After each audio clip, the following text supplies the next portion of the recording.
Sierra Leone time. Streaming live on all VOS social media platforms. Stay informed, stay engaged, stay connected with VOS.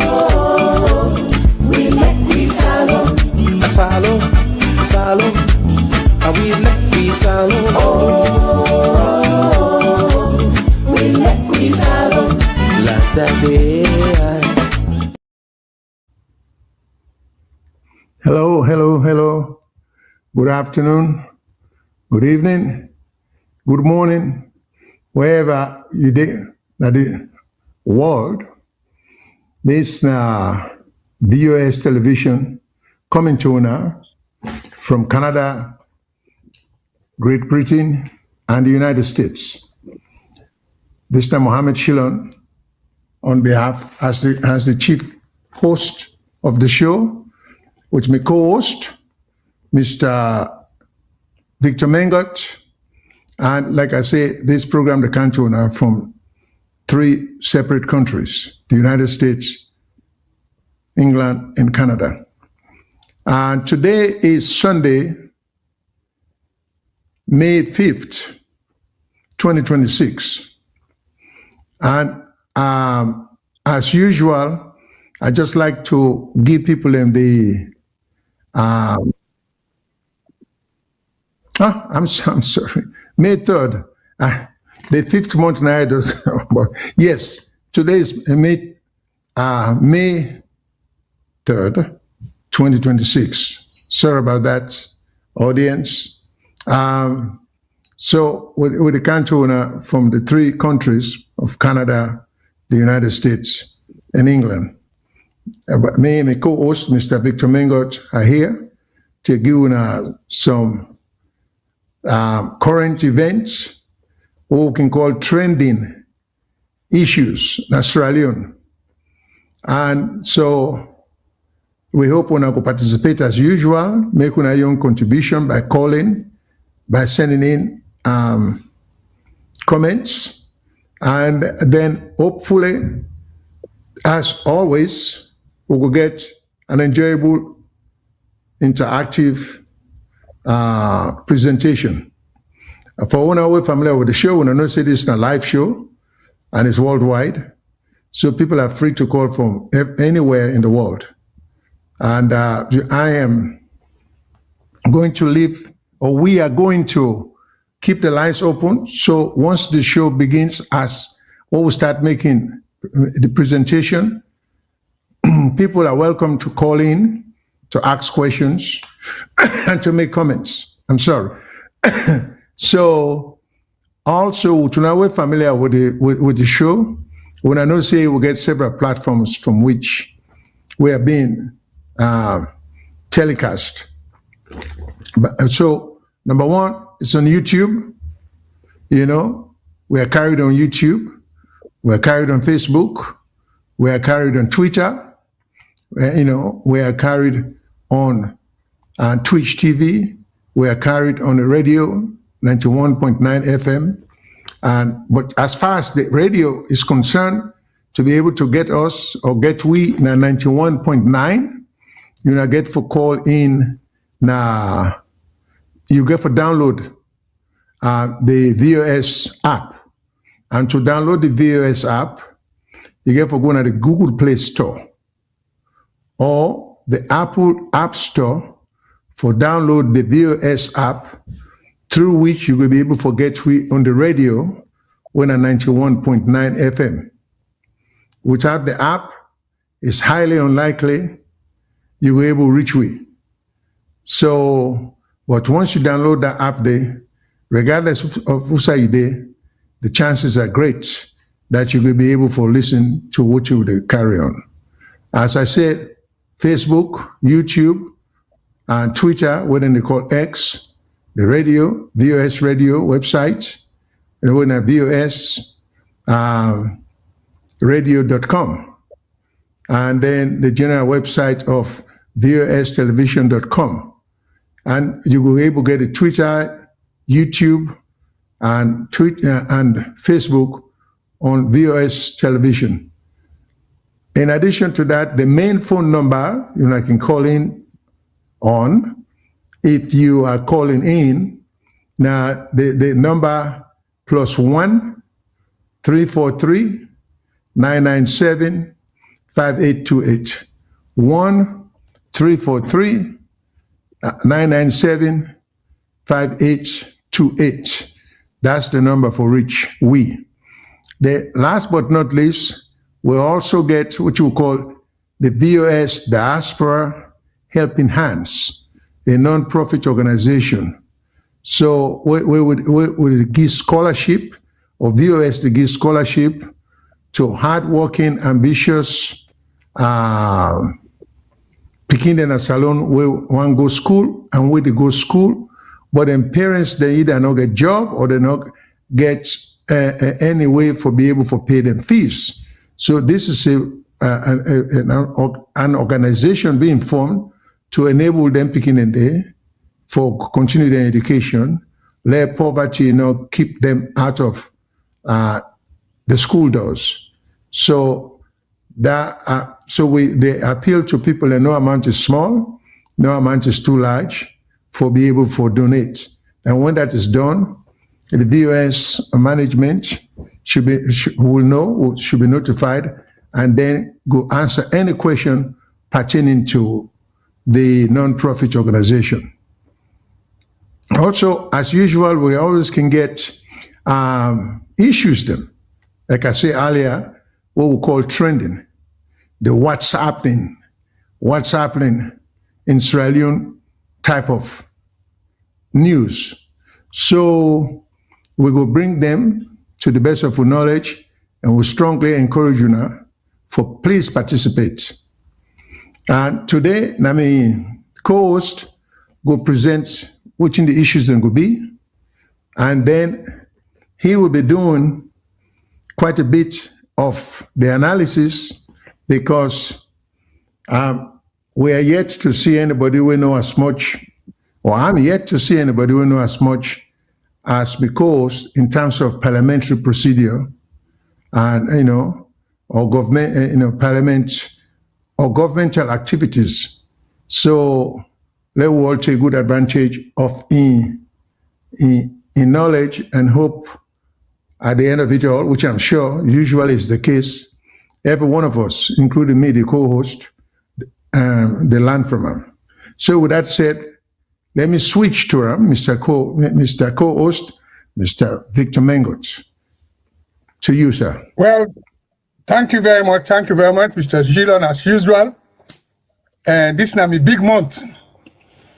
A big month for me, but I will make my announcement when the time they reach. But also we start the month with Labor Day, where now been the 1st of May. We worldwide now day where they can remember people then way they try for give themselves opportunity for use their skills and talent for the betterment of society, whether through government or private sector. But this week we pass, two most interesting things that will happen, we all for do with government, and I think they will go affect the future of the country. This year, as we see, Salon also, towards the end of April, not too long ago, we mark 65 years of independence.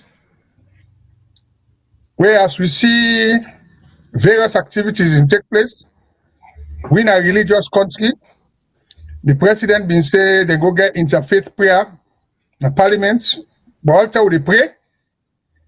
But we believe say prayer changes things, but God say, God help those who help themselves. If we pray, we not help ourselves, better no come. So this week, today's topic, there are two ways we get for look at. And then say I think the way family need for know. Number one, we know say the APC Party may get small draw, where they mean boycott governance. When I mean governance, they not go parliament. Then also the local councillors then sit on a house. They will get with people that we can call moral guarantors, but me go call them mediators then. we can talk, then try for make the plaba go down, then say, APC don't say, then we go back na Parliament this week. But at the same time, where they not been there, government say, or the SLPP party say, they not get for sit down, let Parliament lock. One bill we been in a Parliament where they say, don't they 3 months where they call the National Security and Intelligence Bill. We see say they don't go pass in a Parliament, subject to approval. And as we can say, and this government can say, and the party can say, procedurally, the quorum where you need in a Parliament, now 1/4. So if we take, say, we get 149 parliamentarians, lawmaker, so at least 25 members of Parliament can form a quorum. And some of them billiard and can pass them through simple majority. In fact, they know the votes say because one party no more, where the speaker go say as many as agree say aye, all man say aye, to the contrary no, all man set much, then they say no service. So an important bill like this, now so for go pass in a Parliament because it gets a lot of implication. So we want go through, we started last week, we want go through, now that it don't become law, the only thing no more, well, it not become law yet, sorry. Now that Parliament do approve them, subject to amendment, we're going to talk about waiting at anything and they will then bring them up. And once they amend that bill, they want to show how the bill been go through, the parliamentary procedure we follow. And the next thing, and I can go to president. The moment president sign them, it becomes law. So now the two things and I don't want to talk, and all get to do with Parliament. APC returning to Parliament, the agreement of national unity, where beaucoup people learn, they know bottom, but a tripartite agreement, now most people can concentrate on. So to date, we don't get 3 different agreements. So now we want to talk about the relationship between the 3 agreements and how Parliament are important for let Parliament deal with them, and waiting the steps where Parliament go for take, and some of the omission we don't make where the agreement here been there, we make 9 the bring all them to go. So now the introduction that I don't know if me co-host while I continue or get anything for Rob Mott before we go ahead. Oh, nothing to add. Well, maybe I might ask you for purposes of the understanding of the audience, you talk about quorum. What does that mean? So people can go understand what in quorum mean. You say it takes. Okay, what in quorum mean? Forget the quorum. What in quorum mean? It means say for let Parliament do any business. You get forget at least you get forget a certain number of parliamentarians then. Wait for Didi. Waiting at the composition of the current Parliament. We get SLPP get 81 members, APC get 54, we down they make a 135. They'll get 14 paramount chief MPs then, PC MPs then. With each one, they represent one of the 14 districts. So if you take 149 people in a Parliament, so if we round them up to say, okay, 150, if you say half of that, will be 75, right? Yeah. Then if you take a quarter, it will be half of 75. Correct. Yeah. So in other words, if you get approximately 35 to 40 people, then people and they, when a Parliament will sign in, they can deliberate on any issue. But when they vote, we get issues then where if then they vote, Parliament require 2/3 majority for vote, then someday when a simple majority. The 2/3 majority now for things then to do with constitution, where under our current Parliament, you get 99 votes at least. The simple majority, now the fact that the people that were present will vote, that the number of votes now count. Like say for instance now, if all APC and SLPP people go to parliament, na simple majority, they can pass law because SLPP get 81 seats, the law will pass because they get majority. So quorum, they for talk how much people they get right for attend to parliamentary matters. Now, let we come to this whole issue here for this agreement of national unity. And before we start, this agreement of national unity was signed in October last year. No, October 2023, sorry. So October 2023, now the agreement they signed. Agreement of national unity. And why they sign the agreement here? Now, because when the election being come, it done, the APC people, let me say, they don't agree with the results. SLPP say, now they win. And according to constitution and law,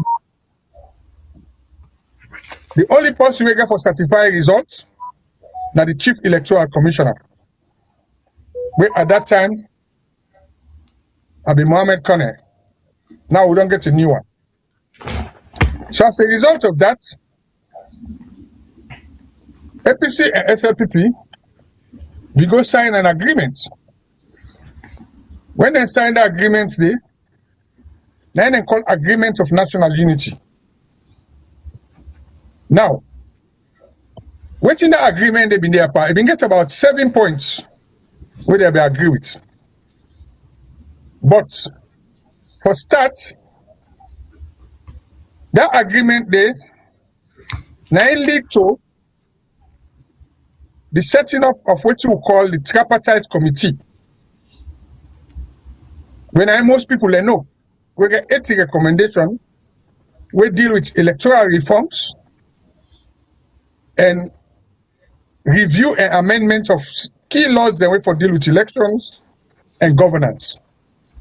Then law and then you get the primary law when at the constitution, because we get a constitutional bill before parliament now. Then you get the Public Elections Act, where the last one have been 2022, when I talk about how the whole election, things to do with voter registration, things to do with how they tally results, how they set polling stations them, and also how they set up voter register, because everything for do with elections. They'll get another organization we're concerned with elections. When at the Political Party Regulation Commission. That commission, they went a PPRC, Second Act of Parliament, where 9 they deal with rules and behavior of political parties then. Thing for do with the constitution. How then they treat the members, settlement of disputes. So all the law and they, if one get a free and fair election, get for change. But who's are we there now? APC them in common parliaments, they say they don't agree with Edmond Alpha, where they appoint as Chief Electoral Commissioner. Edmond Alpha been on the work at the commission for 20 years. But here is the issue. The system and procedure where government use was not illegal. Even the APC, they admit. They use the constitution, where the president they give power. And president in power, and that thing they will talk about, it will come all throughout. Where they under section 40 of the constitution. 41 said there shall be a president of the Republic of Sierra Leone who shall be head of state take this, supreme executive authority of the Republic and Commander-in-Chief of the Armed Forces. Number 2, he said the President shall be the fountain of honor and justice and the symbol of national unity and sovereignty. Then we come to the third one, when I dep on this agreement where we dey talk about that agreement of national unity. We say the President shall be the guardian of the Constitution and the guarantor of national independence, territorial integrity, and shall ensure respect for treaties and international agreements. So in that context here, we talk about, we say legal, the President can enter into an agreement. So let me complain to Fambul then. Most people when they get in meet say that tripartite agreement, when I at the picking of the public national unity and peace agreement, when I at the parent agreement, then they say a gentleman's agreement. And somebody say because the agreement with the national unity say anything they for do, if for do cognizance of waiting in our constitution. So it writes that this agreement where the government of Sierra Leone signed and the person who have been signed as the chief minister is signed with the leader of the opposition then, Samoa Kamara. It is in the spirit of the constitution. It is not in breach of any constitutional provision. Because as I'm telling you now, section 43 say any agreement or treaty, because the chief minister signed under the direction of the president. So it's just like the president signer. So that agreement there, now we want to talk about force. And that agreement, they get several sections there. They get in and for deal with some of the complaints the way APC been get. One, things for do with some of them people the way them say them be old for drop them case them. When they don't boycott parliament, they talk about for pay them the money. They also talk about the one that will be the exile for give them chance for come back to the country.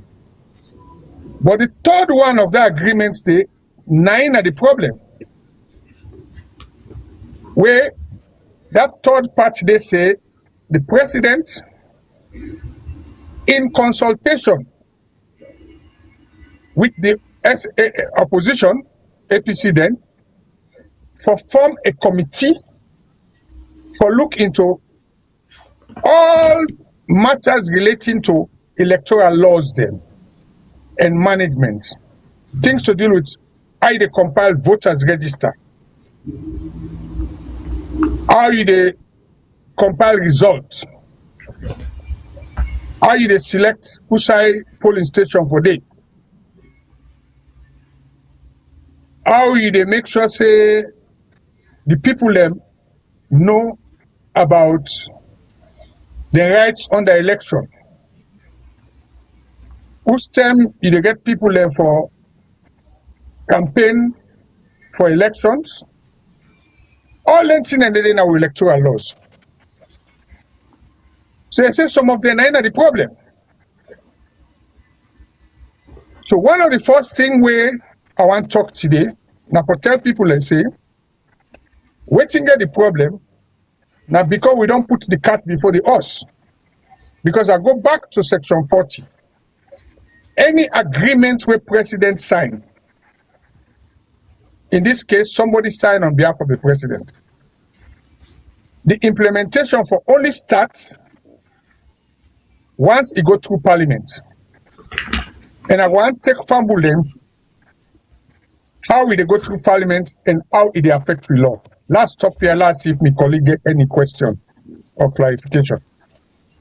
Now, and I just get a suggestion, but that's down the line with respect to this phrase in consultation is an archaic phrase which seems to create more confusion than clarity.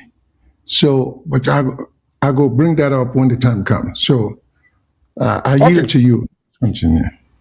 So, in the first place, that agreement of national unity, when they signed in October, procedurally and constitutionally. Why I say constitutionally? Because under the same constitution, it says, provided that any treaty, agreement, or convention executed by or under the authority of the president. So this agreement was done under the authority of the president. Now make sure the chief minister signed. And it said which relates to any matter within the legislative competence of Parliament. It deals within the legislative competence of Parliament because it deals with parliamentary laws. When are the Public Elections Act, the Political Party Regulation Act, and even the Constitution. All done and they within the competence. And you also say if it alter the law of Sierra Leone or imposes any charge on or authorizes any expenditure out of the consolidation fund, that declaration or that agreement made by the president shall be subject to ratification by Parliament. So in other words, that agreement of national unity today, in the first place, then for don't take and go Parliament. For let Parliament ratify. But that was not done. The president acted in accordance with the communiqué or one of the points then, now the agreement of national unity, where he said they can form committee for actually look into electoral management system, laws, and everything, starting with the 2023 disputed election and all past election from 2007. So yes, the committee go ahead, they form the committee. The APC didn't get somebody who represent them. I think it was Kelfala Mara. The SLPP didn't get another representative when I be Emmanuel Gaima, and then give them, I think, 6 months for looking to that thing and come up with recommendation. Another recommendation they from the tripartite agreement we all know. When a 80 plus 4 recommendation. When a day the draw. So because the first agreement never go Parliament, then there was a second bite of the cherry. Waiting at the second bite of the cherry, the second opportunity. When they get an agreement of national unity day, which they present to the president discuss it within cabinet. What should have happened? It should be submitted to Parliament before any action is taken. Now that may cause the problem. Because you cannot alter any law or amend any law if the agreement did not go Parliament. Now that makes so the government cleverly take advantage of that lapse in procedure and use the old system, which is not illegal, for appoint Edmond Alpha as Chief Electoral Commissioner under the 1991 Constitution, where give the president the power. And then say then consult political party, right to 14 political party, 12 say they agree with the president in selection. Then president make Edmond Alpha go Parliament approve him, and now Parliament approve him. Because you get the Parliamentary Committee on Appointments and Public Service. And that committee today is headed by a member from the SLPP, and then get majority members. Because committees in Parliament, the strength of committees are determined by the party, their numerical strength. So in other words, since SLPP get 81 members of Parliament, if the committee now about 12 or 13 members, it follows that at least 60% of the members of that committee there go be SLPP people there. But coincidentally, the time they carry appointment for go ratify in a Parliament, now the time APC been boycott, and the committee been get quorum, so they appoint them. So that makes so APC self come on a Parliament, they withdraw them councillors, we make with moral guarantors and come back for come talk case. So that pause there. You ask any question or that continue? Yes. You say the committee beget quorum. Did they actually have quorum? What you know be the number? That committee they comprise of how many people? You know, Normally, the committee then they can get anything between 12 to 15 members.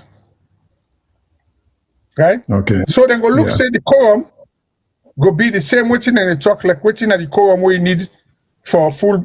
So if at least you get a quarter of the members of that committee there, they can deliberate on the issue. So if you get 4 or 5. Wait, hold on. When the committee don't deliberate on the issue, then get for bringing a Parliament for approval. And if Parliament for approval, now only 25% where SLPP gets. So not only the committee does just they approve, the committee they approve subject to final votes by the whole House. And in this case, the only people that were in presence, now the SLPP party members them, and possibly some parliamentary. So which means procedurally, legally, Parliament approved the appointment of Edmond Alpha. Okay. But there is a controversy. There's a recommendation in the Tripartite agreement we call for a new way for appoint all commissioners of Electoral Commission, not just Edmond Alpha. Let me make that clear. Because the commissioners them, you get 5 commissioners, each representing a district, a region, sorry. Because we get 5 regions in a salon. We get North, we get Northwest, we get East, we get South, we get West. So before Edmond Alpha became Chief Electoral Commissioner, now being Commissioner for the South. When they make you Chief Electoral Commissioner, it means say, now you're in charge of the other 5 commissioners them, and now you recall the returning officer. Now you get the right for supervise the election and announce the votes. Because the law says now you no more get that right there officially for announce the vote. So there was a recommendation in the Tripartite agreement where say no, that system will be get where president now they appoint after consultation with political parties, which you get problem with, I know why. Now they use. So if the agreement for national unity and the Tripartite agreement would have been laid to Parliament, and I will therefore go how that process that should be done, then APC will forget objection, say, well, look, this thing is under Parliament already. By the way, they can get away for challenge Edmond Alpha appointment. But since that agreement has not been to Parliament, and there has not been a change of the law or a bill to that effect, although you get the constitutional amendment bill, we talk about that, the president go ahead. So that is the situation. Okay. Well, now, since they then get what you call the agreement of national unity, then with this process we just described about how the president, in the absence of the APC, notwithstanding the fact that the APC then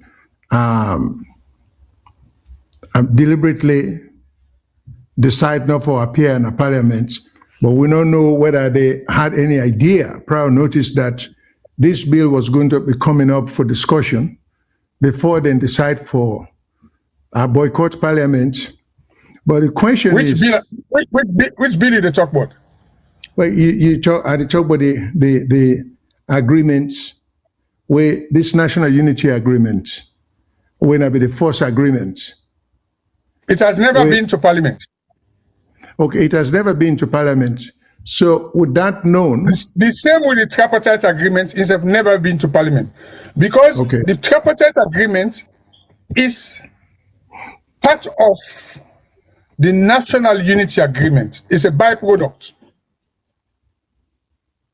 okay, so the So national unity, whether they say, let's go back. The first time when the national agreement been signed, it should have gone to parliament. It not go. Then the tripartite committee was formed, which was part of the agreement of national unity, where the president say, form this committee. When that tripartite committee is done, the agreement will come out of it with another 80 recommendation. We then get to parliament, we then get to president. They had a second chance for take down when at the second agreement and the agreement of national unity for go parliament. For now, parliament for decide how to go about the implementation. I don't know if you want to talk the parliamentary procedures way for go or allow wait first. But what happened when the national agreement, the tripartite agreement was presented to the president extend that original right to them in here for form that committee and decide for form a steering committee and a secretariat. Well, in my view, that was procedurally wrong,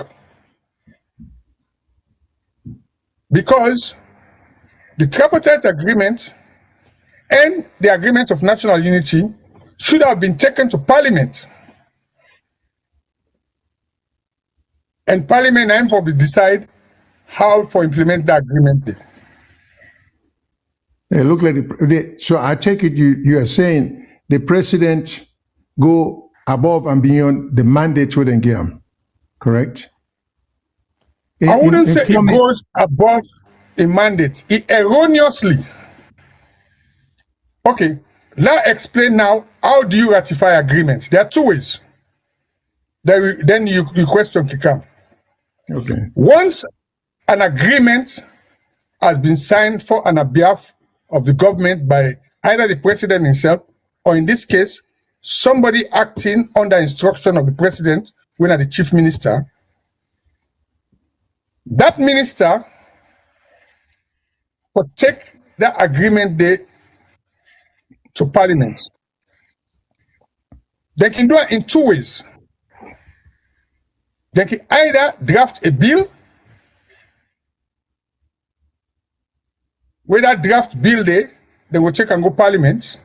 Because when the minister put the agreement and can move a motion, it's either through a bill where they will draft a bill, where the bill now will show who that go responsible for implement the agreement, waiting at the timeline and all that thing in there, or it can be ratified by a resolution. If you take the other way, when a resolution will let it be ratified, it can forget at least the approval of 50% of the MPs then.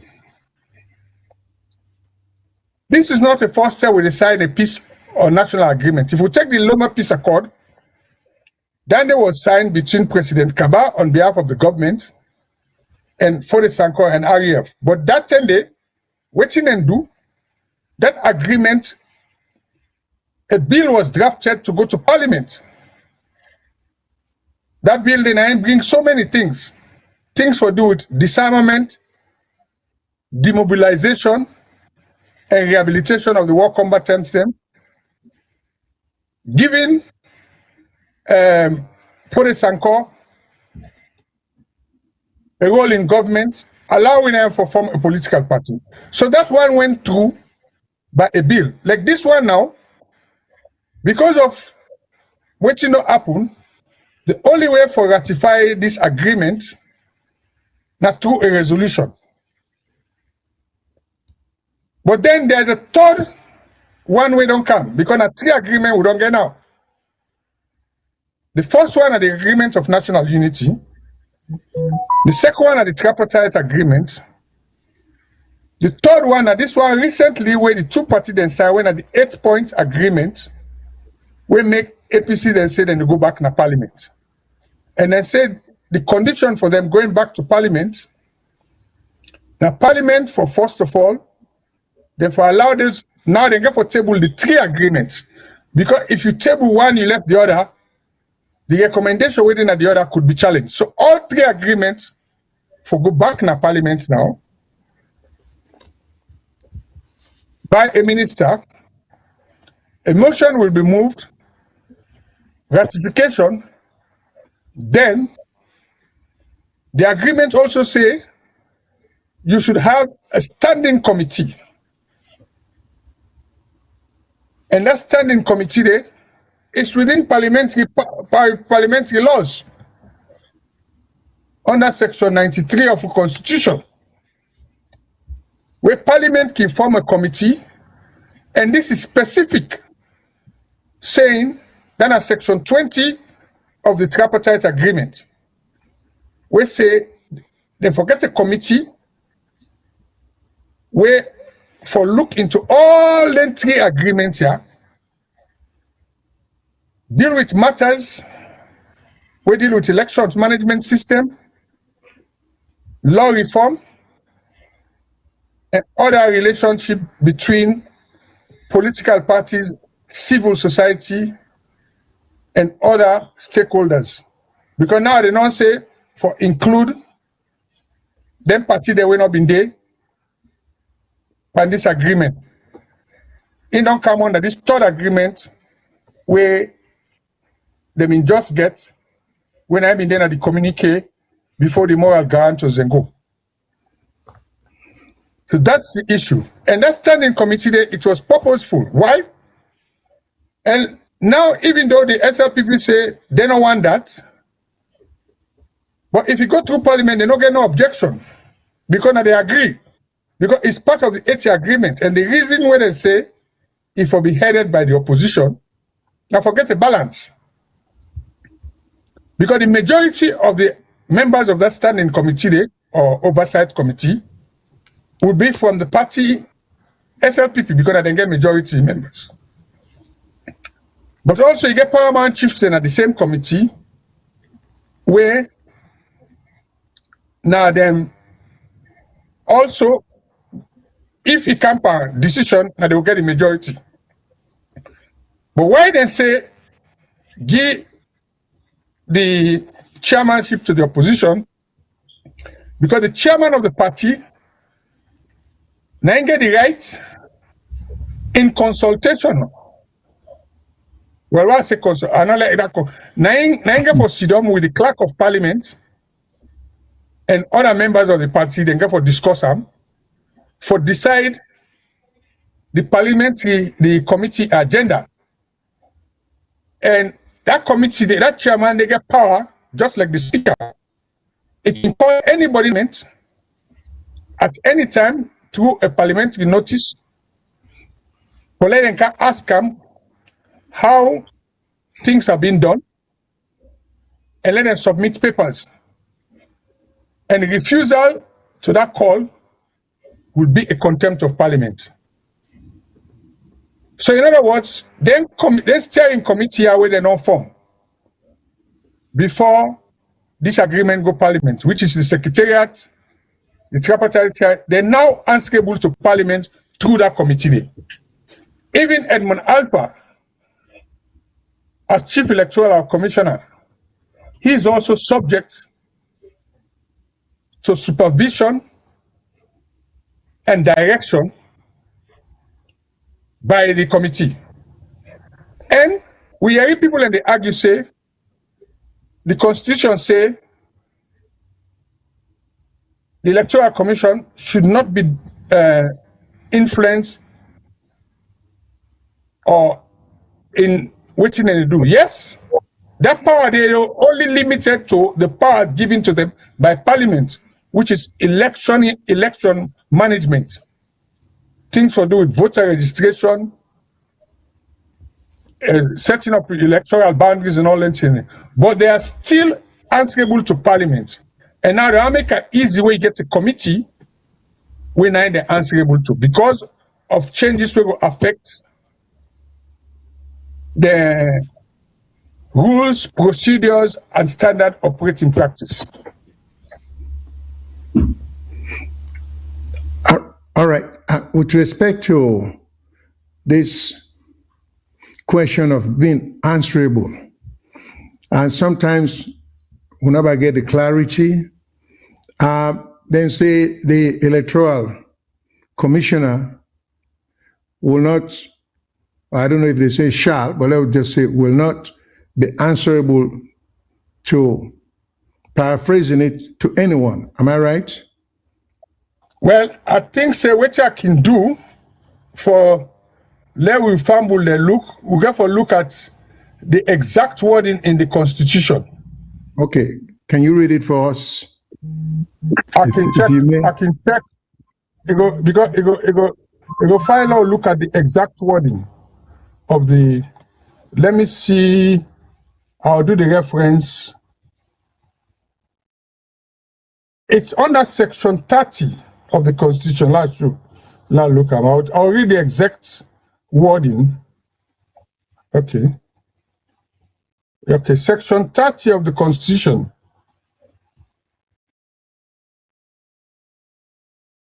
I think it's section 32, sorry. Okay, section 32 of the Constitution. That particular word in there, it comes under section 32, subparagraph 11. What do you say? Let me read that for you.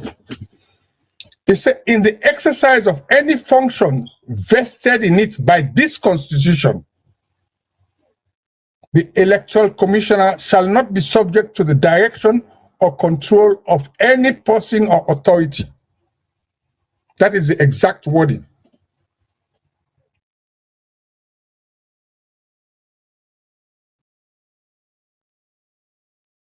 You are muted, sir. I see some ambiguity there, because what about, will they be answerable to the courts? Or does that extend? Okay, let's go to section 20, the next sub-paragraph. Okay. Under 32.12, it says the Chief Electoral Commissioner shall submit a report on the program and work of the Electoral Commission at least once a year to the President, and a copy of such report shall be laid before Parliament. So by that particular phrase, it means if you get for submit a report to Parliament,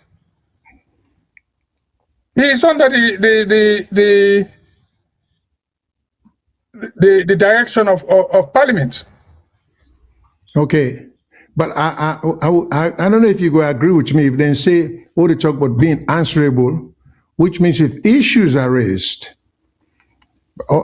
besides what you just read, so the time where it can submit the document, but issues of legal matters, such as the ambiguity where they talk about, and there's a petition or some act by a citizen or the opposition going to court, they will be asked, are they being immunized from being questioned? Because when they say answerable, it looks like they cannot be questioned. No. Let me read the statement back. You not say answerable. Okay. Let me read them back. It What said, does it say? in the exercise of any function vested in it by this Constitution. Okay. Waiting at the function vested in it by the Constitution. Lord, go back to them. It said, there shall be an electoral commissioner for Sierra Leone.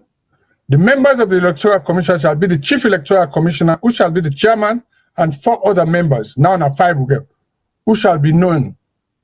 Yeah. Then it talked about waiting, then give the role of the commission. Okay. Functions of the electoral commission. Now, this is the thing.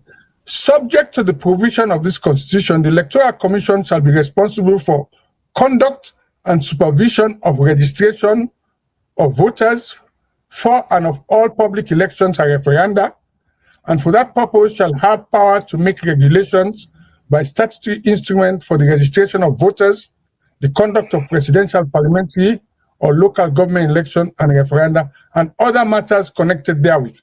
So now then function the way that they perform, now the constitution give the right for say they not forget that get direction from anybody. But any other thing, even when it comes to their budget, or even in their rules and procedure, they could be challenged by Parliament or even the courts. Okay. Well, that sounds good to me, because I was just concerned about them being immunized from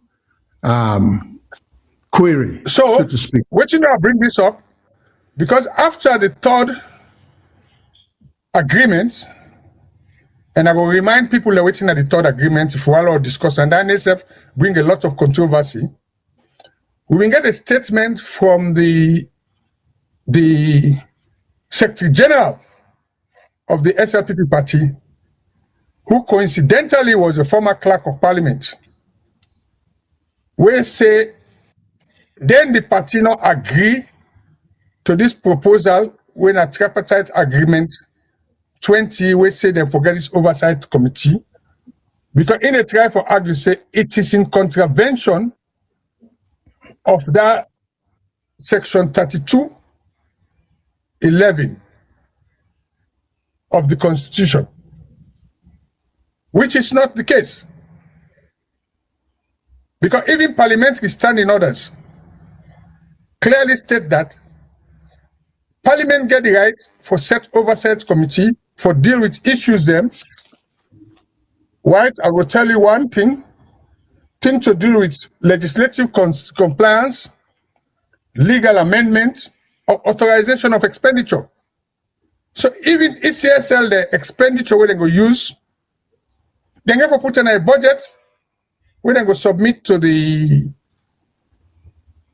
Minister of Finance, and Parliament go call them during budget hearing for can't justify that budget the way they put. So it means what he is saying, the Electoral Commissioner is not exempted from parliamentary scrutiny. All right, section 11. Yeah. I think it says, because you don't read them, but I just read them again loudly. In the exercise of any functions, vested in it by the Constitution, in its meaning, I think the Commission, by any in the exercise of any functions vested in the Commission by the Constitution, the Electoral Commission shall not be subject to the directions or directives or control. Direction or control. Yeah. Of any person or authority. Yeah.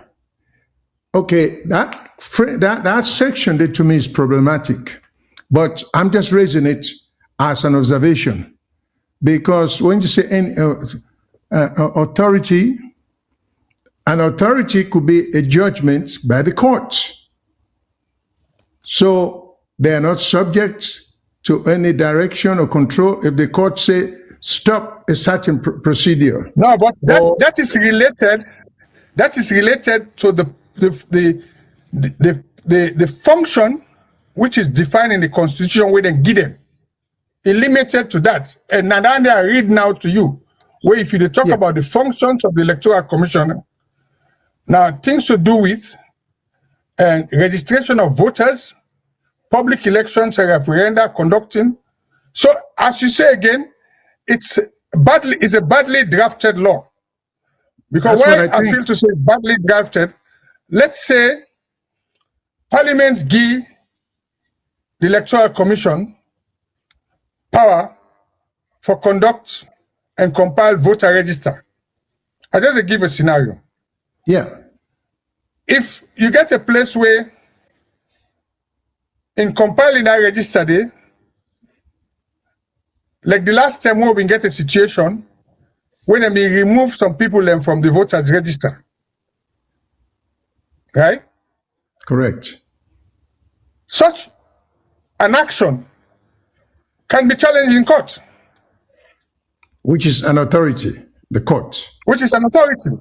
Yeah. So that particular clause there, and I don't have a problem with the Constitution. The drafters of the Constitution, we're drafting. Yeah, it's a bad way of drafting. You know, with Constitution, or most of good many of the statutes, some of which have too much generality, hardly any specificity, because that's the same thing even going on with the Zainab Sharif's case, that the lawyers are arguing about the way that act I think she was charged under the common law offense, where then they argue constitutionally, they say, well, even if it was a threat, it was not directed at anyone, so it shouldn't become an offense. No one feel any imminent danger by what she said. You see, so normally when you draft, you make it so tight that the defendant, which is the law, these laws are passed for the rest of us, not for the government. I always say the Constitution is there to control excesses of government. So when these laws are passed, it is to protect us. So when the government come after an individual and say, oh, you violate this statute, the Constitution guarantees you the right for disagree, say I does express myself constitutionally. So one of the arguments that the law, even if it's at common law where in charge, the act doesn't direct the statement where the woman make at any individual. So you cannot commit a crime when no one is directed at no one, it's just a general statement. But you could think so with the land, but now this same thing, this consultation with, I mean, these points can be argued because if you say in consultation, because now we talk about political parties, why don't we just add to that in consultation with, this is just my words, why don't we just say in consultation with and a written confirmation of both parties. So because it's not fair if then just say, the government say, I don't consult Mr. Mengot. And in consideration Mr. Mengot, this is the law or this is the suggestion. Why shouldn't there be something what will confirm say Mr. Mengot himself agreed to what is being projected or presented as he's been consulted? These are some of the things, and these are all antiquated things in order to do from colonial days to now, and it causes so much problems in the legal process of giving people a due process. We still not to change the language, the ambiguity, the vagueness, call it whatever you want. Those should be avoided in drafting legal documents. But it seems like they keep repeating the same languages them, and the lawyers them. With all due respect to them, and I've been watching some of the proceedings. We get some very good lawyers them back home, but they have not been forcing the subject about challenging act of government constitutionally impressed that the court, because we need forget we hire court, to Supreme Court, for start interpreting the lawyer, which will become the authority that lawyers should be looking forward to. So that this is some of the things then. So as I did watch this thing where you explain to we so, it just boggles the mind that we just refuse for do things the right way, in my opinion. Okay, sir. In case of for progress, let's come back to what I start with originally. Yeah. Because we don't deal with the first agreement, the things that we get for the parliament. The first agreement, if I can go back, now the agreement for national unity, which was signed in October. Then now they call the Mama Agreement. Now in Bonn, we can wait and call the Tripartite Agreement. Because under that first agreement of national unity, now from there they form a committee, where that committee they enroll now for looking into all electoral management issues them and legal reform, for come with a way we will get a fair, transparent election. Then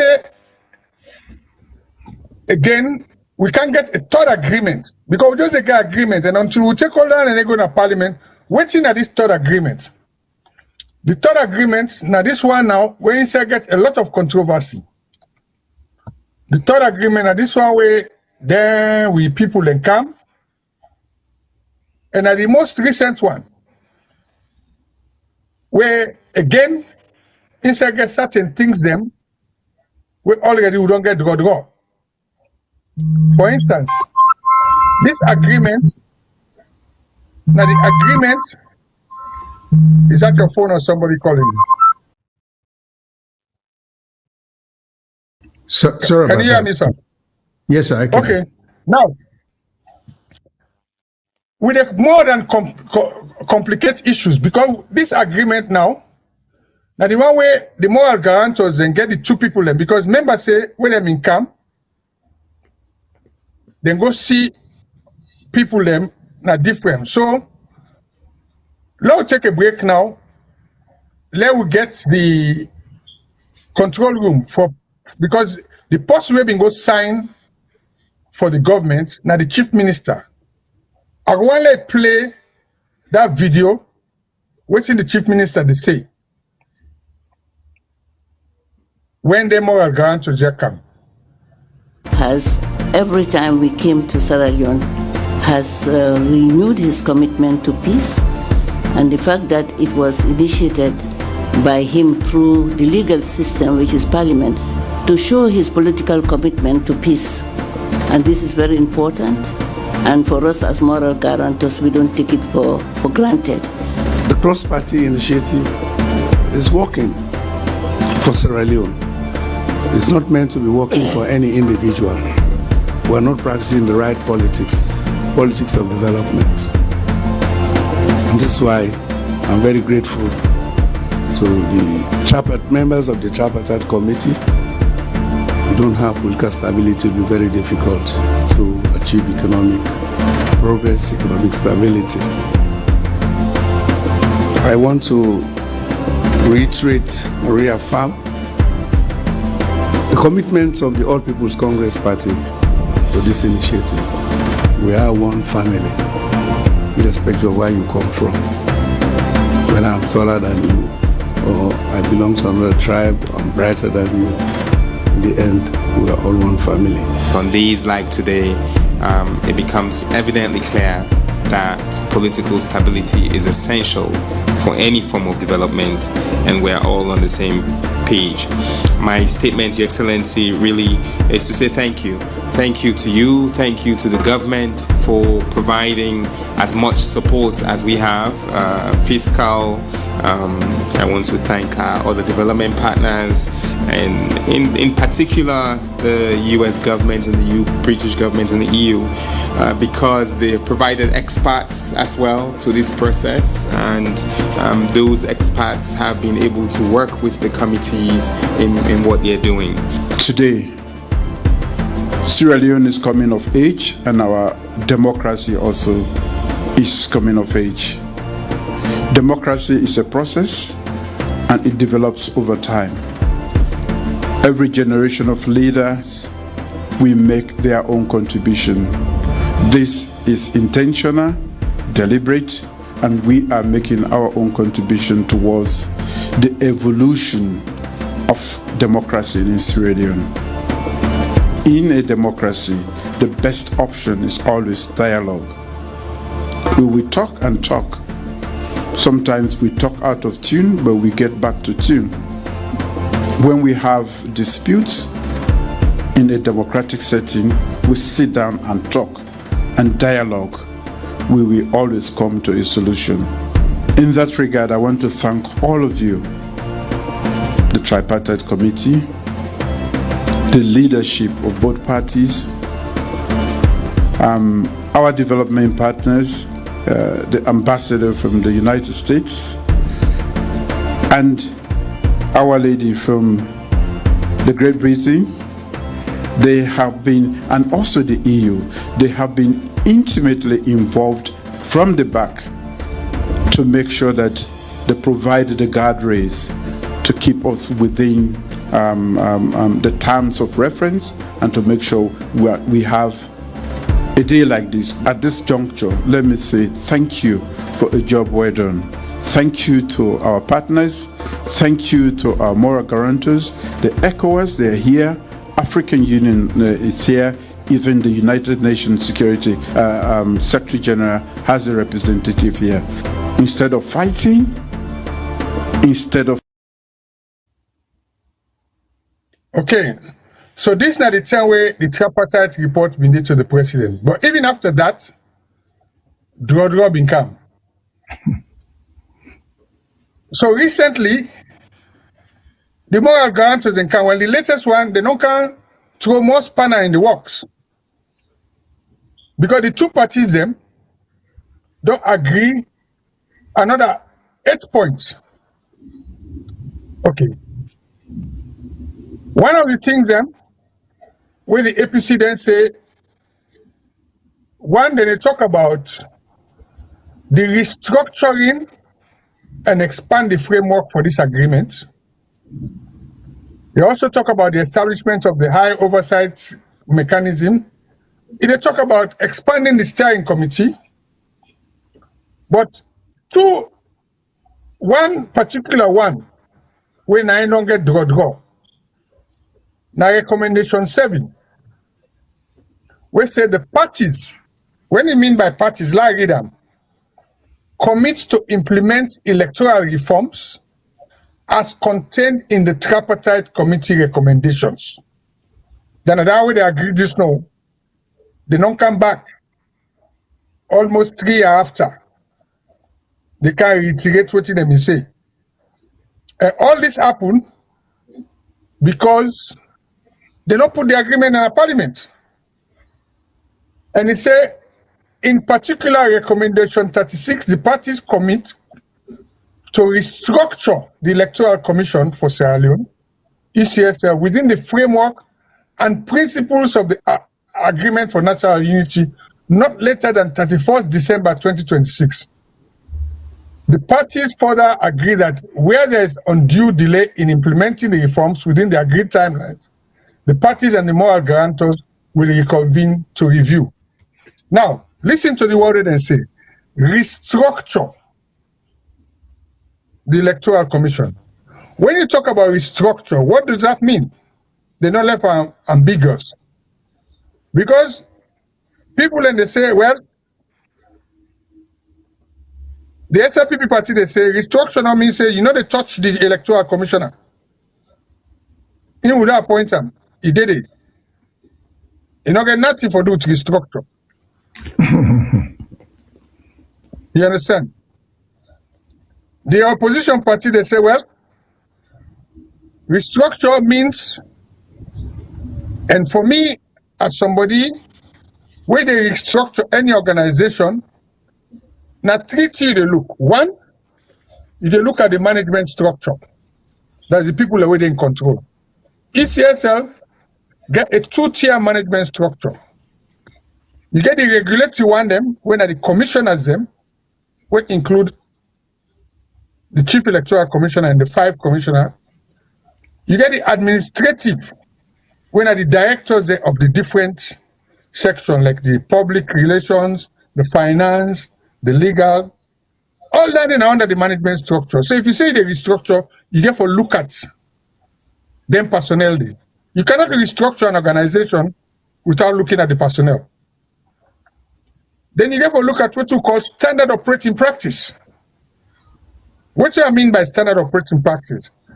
How the organization they exercise the mandate given to them by the law.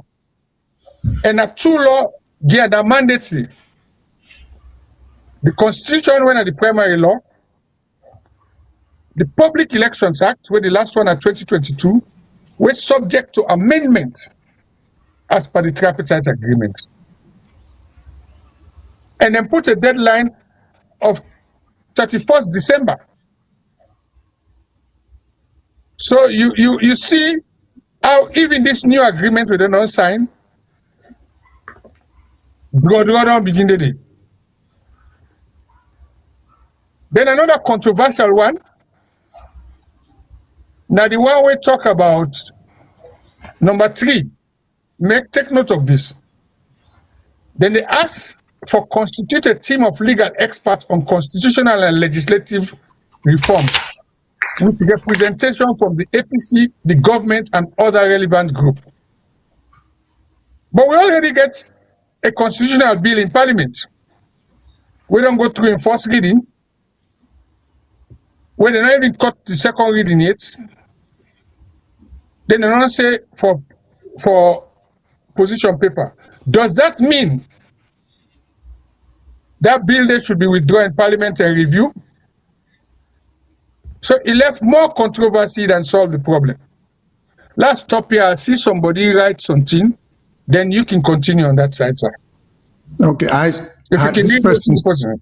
this person say, I still cannot wrap my head or get my head around the fact that we need outsiders to come and solve our problems. Well, that is a loaded statement. Make I just comment on this caller.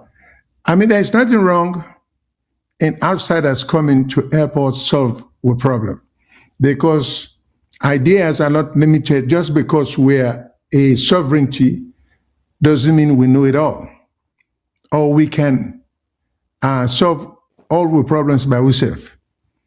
I mean, so for always leave the door open for outsiders and for come and render services to we. So I don't have any problem with that.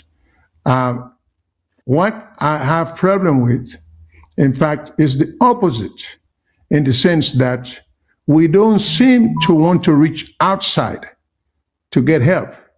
We keep repeating the same mistake again, particularly when it comes to the drafting of a constitution, or constitutions, because we don't get quite 1 or 2 or 3, So this person say, there's another one. For the life of me, the moral guarantors are stating the obvious.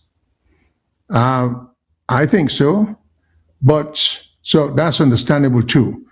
But I was just commenting on this person say, outsiders are coming to help us solve our problems. Well, some outsiders, then they come, if they are coming with expertise and what it takes to improve the system, because I think the goal should be improvement of the system, not taking advantage of the loopholes and the weaknesses of the existing system, because all that they do for it sends us backward.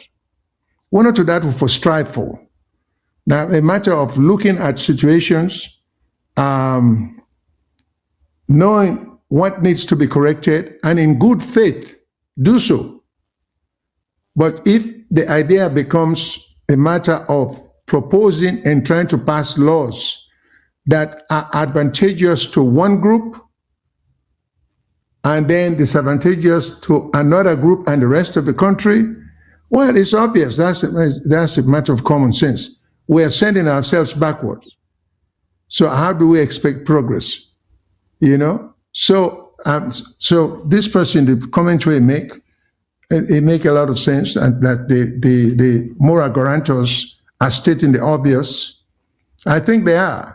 So that raises the question, are we acting in good faith in trying to do what we are telling the rest of the world and the country, that we try for pass laws for, when we go improve the quality of governance in our country. So that's my comments in terms of what's going on in our country now, because we are not going anywhere within kind of a short-lived system there where the moral guarantors don't kind of don't tell you, like Mr. Mengot asked the question. So the process that was ongoing, based upon what the moral guarantors then say now, does that mean we have to halt the trajectory that Parliament was on, or stop that, or withdraw? Ms. Mengot, you can repeat the question the way you pose them, if you don't mind. Okay. The recommendation, and this recommendation law make them clear. Not to the moral guarantors they make them, then just endorse them. The recommendation was made by the government side and the APC people. Then a recommendation 3 of this last one. So this is not the grand picking at the talk about. Because I go back. The mama, na the agreement for national unity. The picking, na the tripartite report recommendation. The grand picking, na this one, where they just do. So the third one of this recommendation is say, constitute a team of legal experts on constitutional and legislative reforms with representation from the APC, the government, and other relevant groups. Who say the team they said they constitute a team of legal experts. But you know, tell me what team the legal expert they for do. You see how they left wing at the last? Yeah. It said constitute a team of legal experts on constitutional and legislative reform. We already get constitutional reform through the bill. And that bill there, where Attorney General been told we say, there are some things and they will go need a referendum. So let them go ahead with the bill. The one that we need referendum, when an entrenched clause, what's in an entrenched clause? Now clause then at the bill on the constitution where you cannot change it unless you go referendum. He said then go put it aside. Right?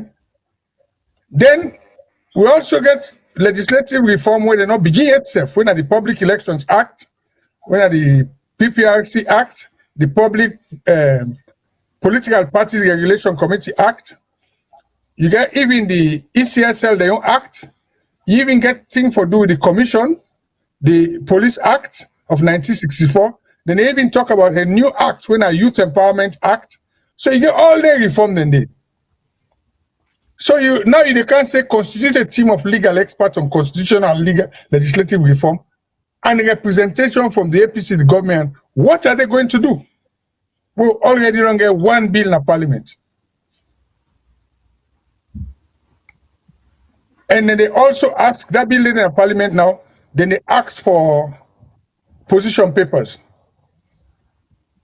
So it leaves, for me, it makes them very, very ambiguous. Because if it constitutes a team of legal experts, you go for states waiting their legal expert they for do. Should they deal with the existing constitutional bill with the parliament, bring them back, let them review them before they take them back to parliament? Or should they start now looking at the other legislative reform? I don't know what you say to that from the statement to I read, sir. Well, I think a couple of things can be done. They can pause the bill with the act on now and maybe comply or adhere to the composition we then refer to as getting a team of legal law experts, or they can continue on a parallel status, but I think that would be procedurally confusing. So, or Exactly. they can just terminate the process. But my thing would be to pause it, just keep it in suspense, go with the recommendation, see which, but like you say, specify, or if not specify, but describe what the team of legal experts will be asked to do. What will they be asked to do? Which now they now say with respect to which in the job description will be. So they get options. I think I then just get for, again, if we do them in the spirit of the suggestion, in the spirit of the law, in the spirit, the idea was suggested, which we generally refer to as good faith.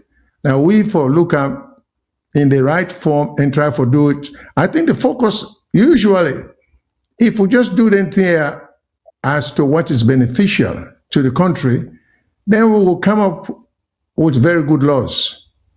I think it's only when we get too short-sighted, we get too drunk with power, they try to get undeserved, undue advantage, and then don't want to be held accountable, not believe in the separation of powers.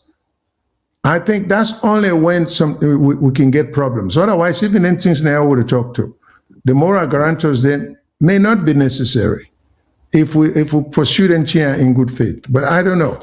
But sometimes it doesn't seem like things are being pursued in good faith. That's what is leading us to this. And then we'll run out of time. Before you know it, we'll be at the end of the year and we will not have resolved anything.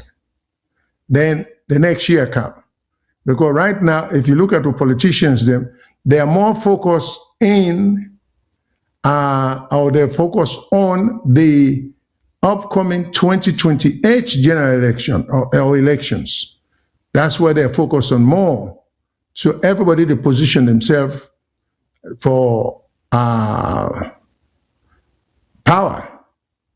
But to do that, why don't you set a fair rules? What will be fair for everyone who want to get in on the act? So Namibian comment in that area, I always say, let's do it in the spirit of what's good for Sierra Leone, and all will be well. I also have always suggested that we need constitutional experts. I'm glad they're using the word experts now, because I think in the past what we've been using, we use lawyers, legal minds. But not all lawyers are constitutional lawyers. Not all lawyers are experts in constitution. Just like in the other areas of the law. You get lawyers who are experts in contract, lawyers who are experts in criminal law, So we just therefore respect that title of the word expert, because it makes a difference. Then let's therefore agree what constitutes an expert in constitutional law, And by no means am I projecting myself that I'm a constitutional lawyer. It's very little where I learned in law school during my own days, and some of my courtroom arguments in terms of what violated my client's rights, both procedurally as well as what you call, that's the proper way, what we call the fairness doctrine. They'll put it that way there. So, but constitutional law is very deep. There are people who know it very, very well, and they are experiencing it. I think for the good of a country, we should start looking at this, and then people here. They may exist in Sierra Leone, I don't know. But it's up to the opposition and the government for looking to that. When I say get experts, I think it should be a disservice to the country if we just go hire some of our friends, then win a lawyer. That would be a disservice. But if the person has some expertise, please reach out to him. Just like I always say, me co-host Naya. I consider him an expert in governmental affairs. So unless you can find somebody else who knows more than I'm not saying he's the most knowledgeable, but he's among one of those. Those are the things I'm suggesting. That's all. Back to you, Mr. Mengot. And just, to that, so in other words, for me, when you say constitute a team of legal experts, again, then they will bring controversy back. Who therefore constitute a team of legal experts? Is it both parties or the government? Yeah, it's kind of vague, but So I think the idea is both parties. But yeah, but we have to guess. But then See, we're again, not sure.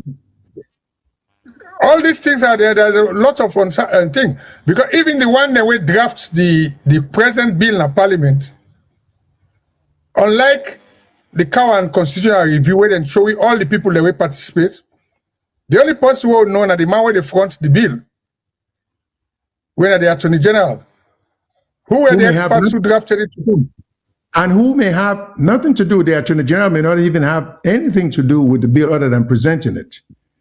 You see exactly. the problem? So we don't know even who that. Anyway, Fambulem, we want to go to the next paragraph. I would say we next key issue, because hopefully, just for round up, the opposition said then they go parliament, and we'll keep a watch because they say the agreement for go parliament. So for me, for stop all here, now 3 documents they get for go parliament: the agreement for national unity, the tripartite agreement, and this last one we are called. So now the mama, the pikin, and the grand pikin. Because if they left anyone out for implement them, it will be problem. So now wait for see how both the people that we sign, the government, go handle them. So we'll come to part 2 of we discussion today. We did not start them last week. Well, this discussion, what you want to talk about, now this new bill where they go pass now parliament. Right. They call it the National Security and Central Intelligence. The caption is Act. I don't always say you know, go call any document an act if you Until know it becomes law. Becomes law. But if they say that their own style, Yeah. this now all them here the new. Because it say being an act to repeal. An act is something that has already been given presidential assent. So then if I go say a bill, then you say National Security and Central Intelligence Act. That's bad drafting. Correct. Because one document cannot have 2 titles. If you look at the definition, as far as I understand, in my experience in parliamentary governance, a bill is something that is going through parliament to become law. An act is a bill that has gone through parliament and received, in our own case in England, royal assent. In Sierra Leone, is presidential assent. But all left handed, that is a matter of semantics or whatever. But it said being an act to repeal and replace the National Security and Central Intelligence Act number 23, Act 2023, Act number 2 to provide for the internal and external security of Sierra Leone and to provide for other related matters. My people, this actually, when you say they repeal something, correct me, sir? Repeal and replace. What's in that mean? I mean, you kill the law with the repeal completely. Okay. It's been overshadowed or even replaced. I went into detail to compare what we've been getting in 2023 and what's in the proposed now. I would say almost 90% in terms of wording in terms of structure of the 2023 bill or act, the 2023 act, 9 days at this new one. But even some of the things the way they are checked, we want to talk about today. If I not been on see this, I didn't even know, say, it existed. So the key issue then on this we want to talk about today. One, the bill come and then at the last one, it starts with the management of administration of national security. We get a National Security Council, which then at the old bill.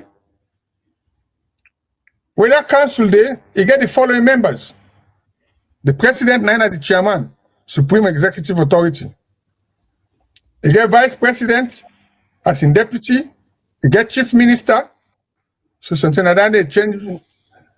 You get the minister of finance, minister of foreign affairs and international cooperation, attorney general, minister of defense, minister of internal affairs, minister of local government, minister of information, inspector general of police, chief of defense staff, the director general in Central Intelligence and Security Agency, secretary to the president, and national security coordinator. I don't know what you think about this, sir. So then we National Security Council. And that council there is under the direction of the chairman, when the president. And the president can also invite people there for serve in that committee there. Or council, not so then call them. But then he can also form committee. And what's in the responsibility? Now for talk about external security of Sierra Leone, you talk about foreign policy, you know. Then also, that council, they direct the operation of committees of the council. Again, now you see what I read, you get all the committee members. Then the committee get council them. Who then are the council? Joint Intelligence Committee, Provincial Security Committee, District Security Committee, Chiefdom Security Committee, Joint Maritime Committee, National Security Council, Coordination Group, Central Intelligence Security Agency, and Transnational and Organized Crime. So I just left down the last year. So on the first time, you get the council. Then with the council now, the council get all the committees here. So what do you think about this structure? Well, the problem I get, now the mix-up in words or vocabulary being used. Generally speaking, for ease or convenience, it will seem to me in this regard, the word committee should be left alone for Parliament, as distinguished from the executive can form boards or advisory board. So we not say they can form an advisory. But when we say, because we talk about standing committees in Parliament, you get different committees. Then we come and the executive, we talk about the president can form committees. I mean, there's nothing wrong with the word, but for avoid ambiguity, vagueness, contradiction, it would seem to me to just leave the committee word alone for the legislative branch of government. I think if I were to suggest anything, and let and start using other words like advisory board, you know, but it's up to them. But I just think so. That's what, and I think, of course, with respect to the composition of the committees, well, when you take almost the entire cabinet to belong to not the entire, but almost the entire cabinet for be part of the national security, I think, committee, I think that's too much. I didn't hear anything about experts, people who have expertise in national security, because there are such people and there is such a thing, and they're experts in that field. They should be those kind of people should be involved. But I think the only person I read is that somebody, I don't know if they see national security advisor, but everybody else seems to be cabinet member. You know. Okay, let's go further. So what you get? We get the Security Council. Then you get the security committees, who I don't name. Yeah. Then you get another committee. This is interesting. We then call the Security and Intelligence Committees. Put another one in there. They say there shall continue to exist a body known as the National Security Council, coordinating group, which shall consist of a National Security Coordinator as chairman and the following other members. So here you are. You have the council, you get committee, then you get coordinating group. So now 3 different sets. So other than in the coordinating group, the Deputy National Security Coordinator, because the National Security Coordinator, now they head the Office of National Security. That's a separate thing.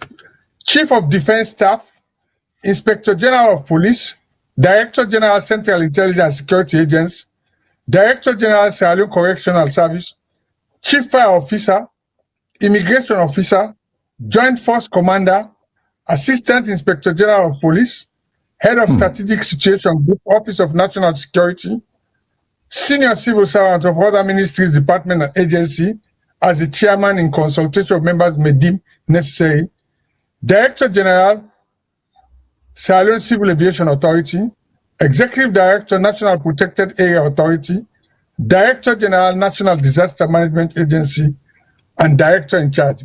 So just imagine all the way. So you get the council, you get committee, then you get coordinating group. So what I see here is a mismatch of different agencies, them unable sort of look at where is it. The only chain of command is that the president is at the top. Yeah. But I don't see how all the different people here go act, waiting at the chain of command, waiting at the line of communication and authority. To me, it's very confusing. I don't know what you feel. Why are all these people necessary to be in this group of National Security Council or whatever they call them? I mean, I don't see the usefulness of about 70% of them people in the way you name. I don't know which item will make Sierra Leone any more secure. Then now, since we talk about national security, if in the United States now, the CIA, mostly the jurisdiction, the matter of tried for the external responsibility more so for look for threat, for do other things then, whereas we now internally in the FBI. So now the security and it's not look clearly defined. Will the national security officer, because I think you will reach some terms, then some conditions. I think, is it the national security director? Maybe we haven't gotten there, who will have the authority to almost do as he pleases. I'm not sure, because it's a Now, apart from that, heavily loaded again, you still get, it's like a big brother is watching. You get provincial security committees. Okay. You get district security committee.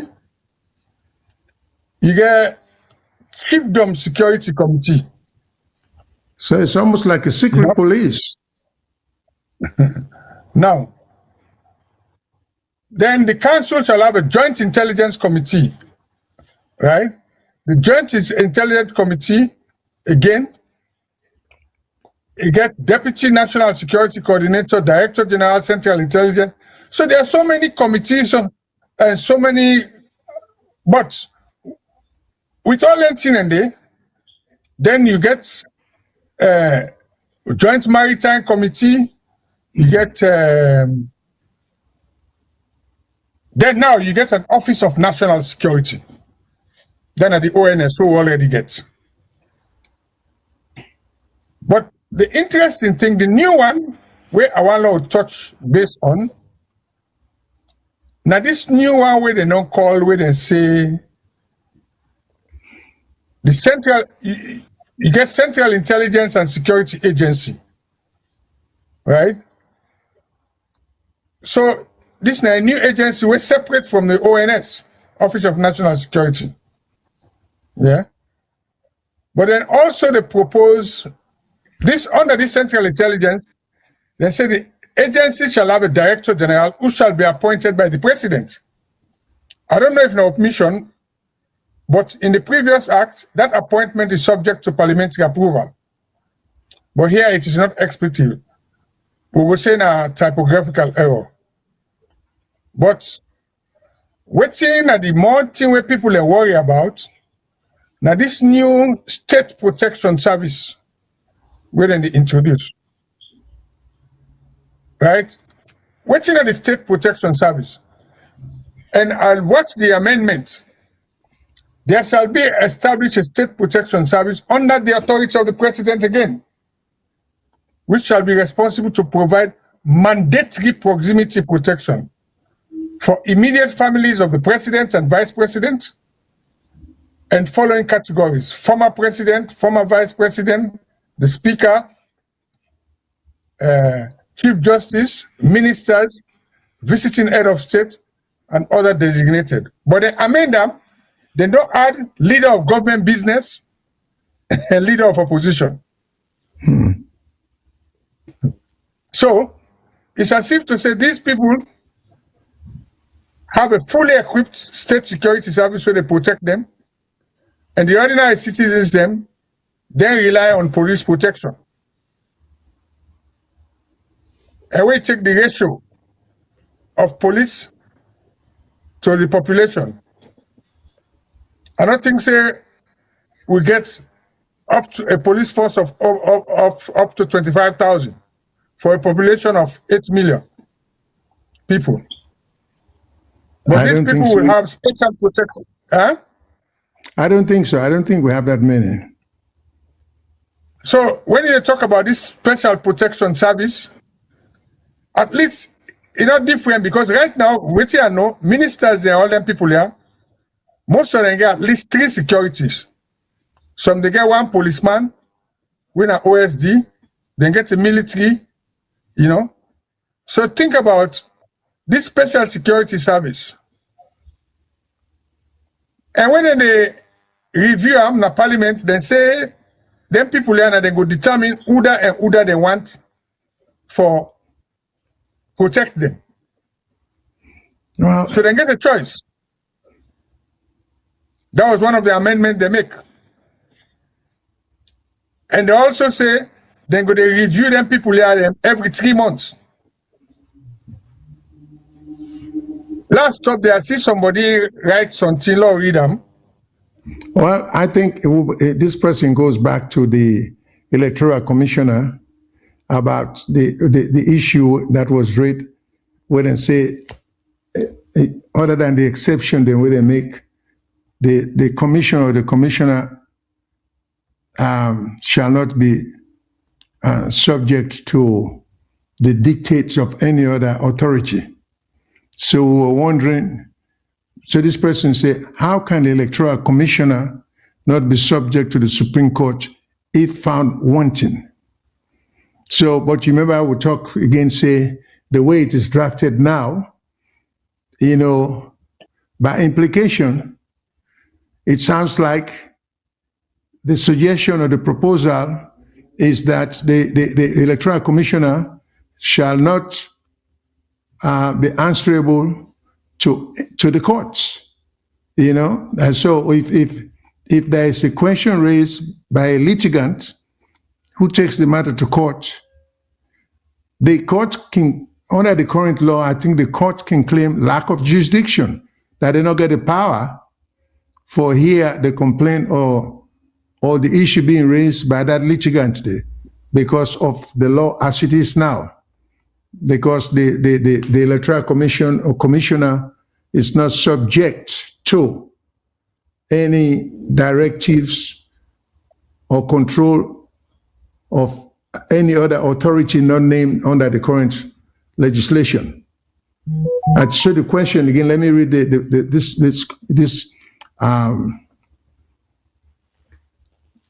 audience in this we clients, not to clients. The audience in question is, how can the Electoral Commission not be subject to the Supreme Court if found wanting?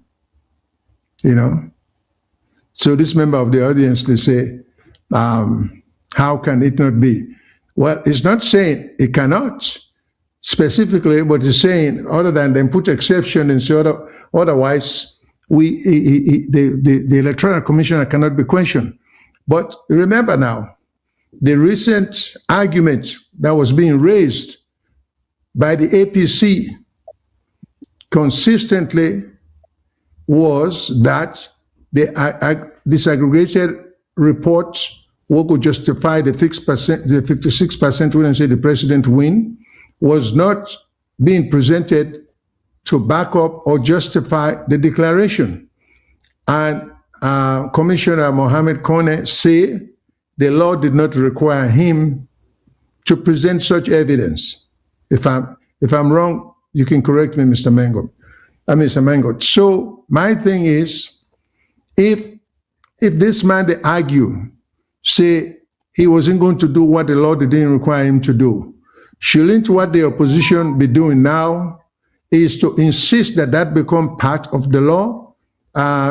Something we when I want as proof of justification of the outcome of an election, the Electoral Commissioner say, well, he not think they under any obligation, and I agree with him, but you not think they under any obligation for present any such evidence, because even if the law not specify that disaggregated the result there, just to lend credibility to the openness and the fairness and the transparency of the election, I think common sense will have dictated that the commissioner go ahead and present such result if it existed. But since he tried to be technical and say, well, he's not under any obligation to do so because the law didn't say so, then it seems to me APC that should be number one, not the list of demand. So they don't get a repeat of that issue ever again. But it appears as if that's not even some of the suggestions we don't see so far. So let me read another comment. Hold your thought. Let me just read the comment, then you can address both. It seems to me that when it comes to administrative duplicity, BO's party and the government provide a case study in calculated bad faith. So you want me to read it again, just for the audience? It seems to me. I've read it. Okay. Well, for the audience, okay. All right. So go ahead. You are getting ready to say something. Okay. No, that's true, because what this person is saying, with all them layers, then I won't continue. But that issue, the way he raised, so it has been addressed within the Tripartite Committee recommendations. And what did they suggest? And also, well, I could not go in about in terms of in terms of presentation of information, data, and results. All that nothing way they get for reform.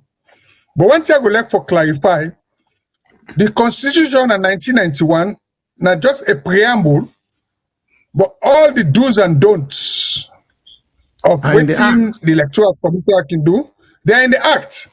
So and that Act is subject to review. So there's still opportunity. Challenge. The Act is subject to constitutional challenge also. Yeah.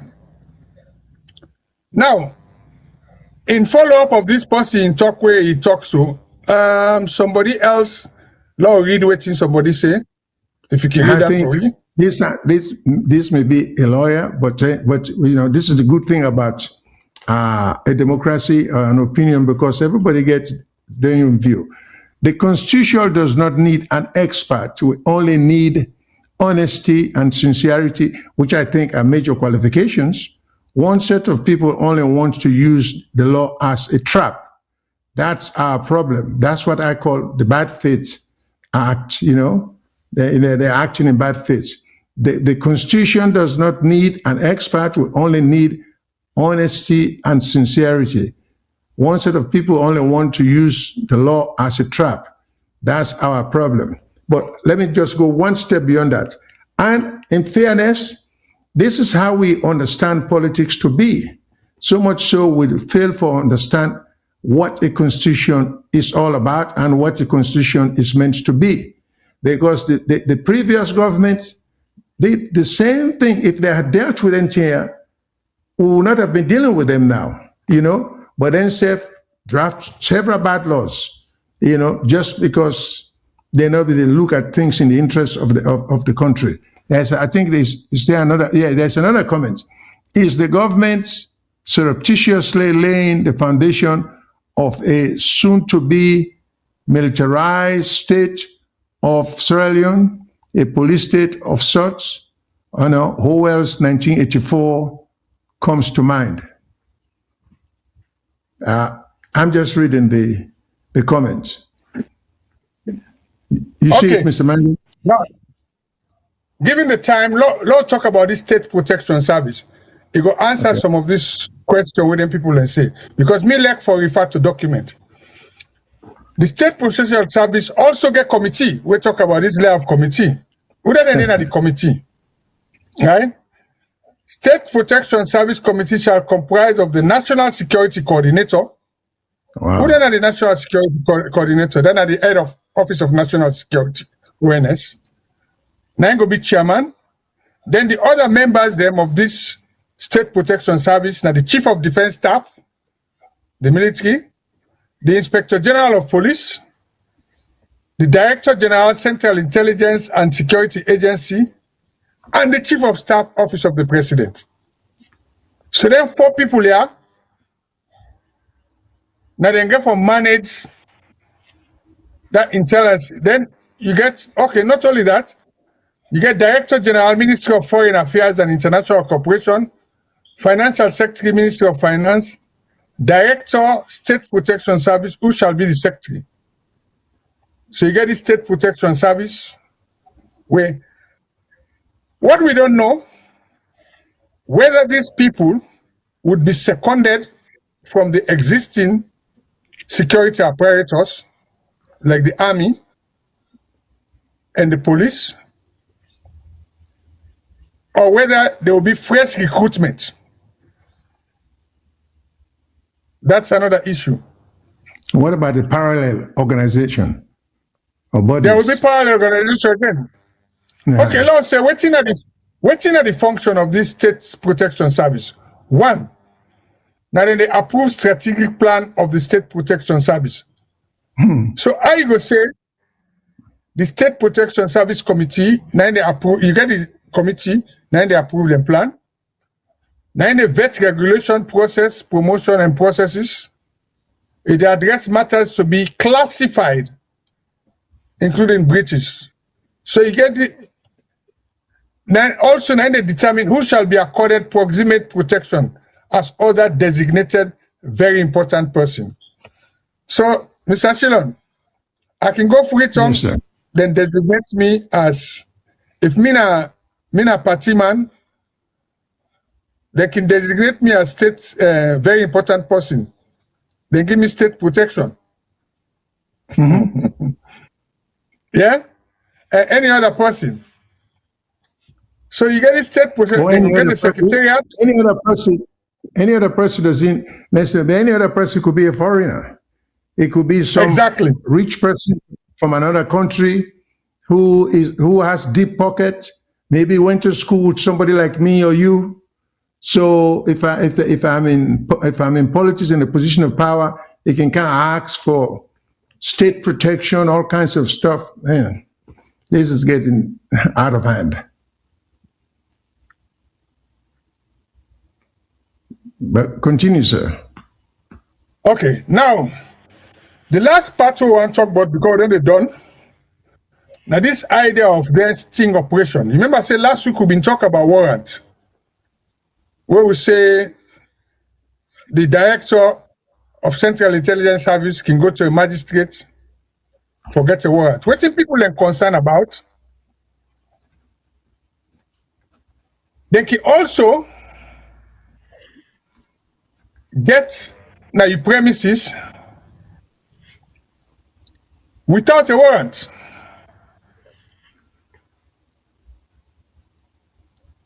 And why they go do that? All you get for do, now for say, they call it under section 42, now dangerous clause down there.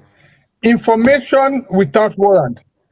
The Director General may, without a warrant, request an institution in writing for information on a person or a group of persons if the circumstances are such seriousness and urgency that the national security of Sierra Leone would be greatly compromised. Who said that they're dangerous? Let's say in a worker, you work, yeah, you boss, no, they get on.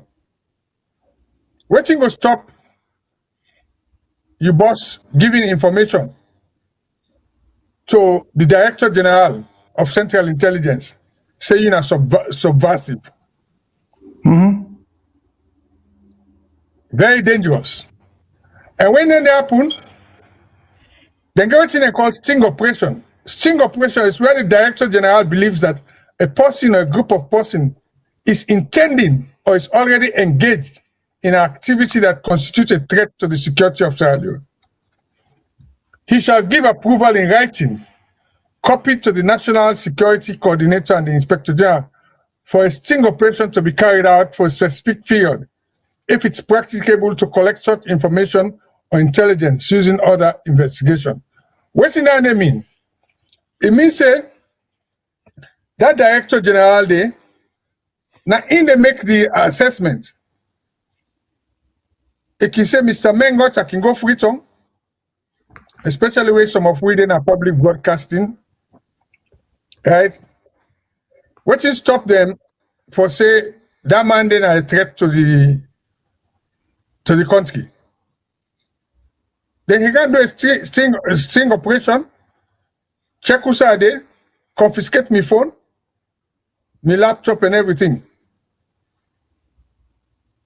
The only redress I get, right? Do you have any? Now for you have any? Go ahead. Let me listen to the redress. The redress they get, they say they get a complaint tribunal. There you go. While you're Because being locked a up. person who is aggrieved by anything done by the Director General or other officer of the agency in the performance of their function shall within 12 months submit a complaint. Who they complain to? The minister,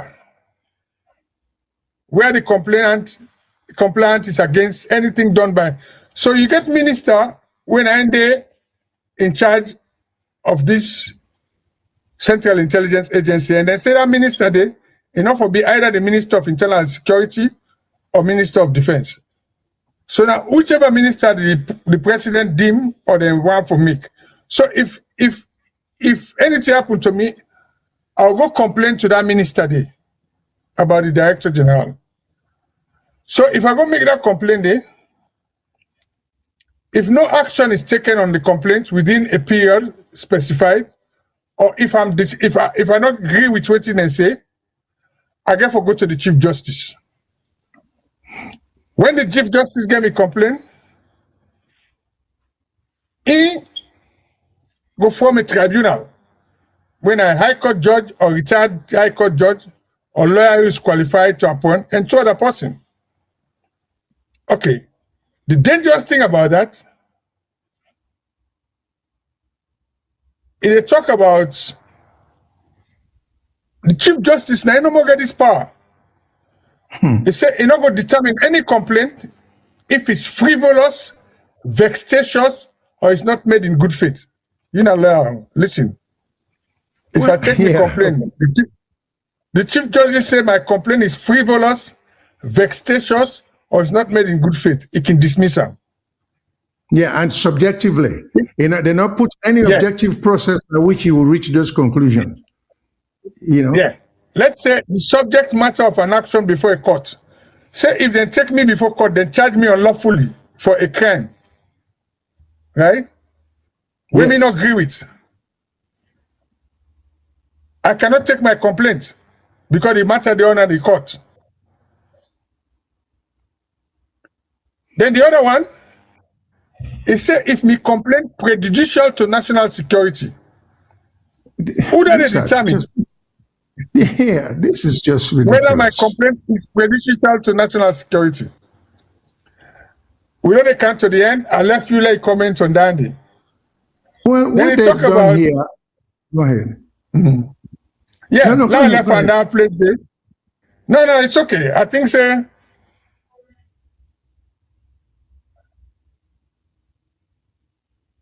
So, now then the thing. So, even if I take me complaint, it's subject to the thing and they want to tell you. Let's go back to it, sir. It should not be frivolous, vexatious, or not made in good faith. It should not be prejudicial to national security. So who determines all of that? Does the Director of National Security make all that determination there? What is prejudicial to national security? Okay, now here administratively. No, the Chief Justice now they appoint the tribunal. Now the tribunal now they decide that thing and day. First and foremost, the Chief Justice should not be involved at all in this process. Because if you are being guaranteed some challenge or right to challenge the process, it will be highly prejudicial for the Chief Justice to be involved right at the beginning when these matters might reach to the court in the conduct. So the Chief Justice, first of all, then they diminish the significance of the office of the Chief Justice. The Chief Justice for deal with matters of the courts, not for deal with administrative complaints by citizens where they not put any process by which you could take your complaint. I mean, I don't know of any country where citizens will just grab it, taking complaint to Chief Justice at some point. There has to be a process, most times. Now just make this point. I just make this point clear as what they say. Yeah. For conclude, the last part is an appeal against a decision of the tribunal shall lie to the Court of Appeal. Imagine that the Chief Justice then they said the tribunal. If I am appeal against the decision of that tribunal, now the Court of Appeal are they go to who are the empanel judges for the Court of Appeal? Well, not the same Chief Justice. The same justice is going in at the chief for the judiciary. Then let's say the Court of Appeals, I agree. The Chief Justice now is empowered to sit on a case, on a matter in his court where it will be involved with right from the beginning, picking up panels. And besides, they are diminishing the significance of the office. They should leave the Chief Justice alone, make it focus on improving the legal process of the country. So I don't know why they feel matters should be jumping from the court to the Chief Justice. And when they keep saying the Chief Justice, here is a man being excluded or a woman being excluded from the process from the judicial process. Why isn't that enough work for the Chief Justice? Why they want to do that? Why not just leave it to the court?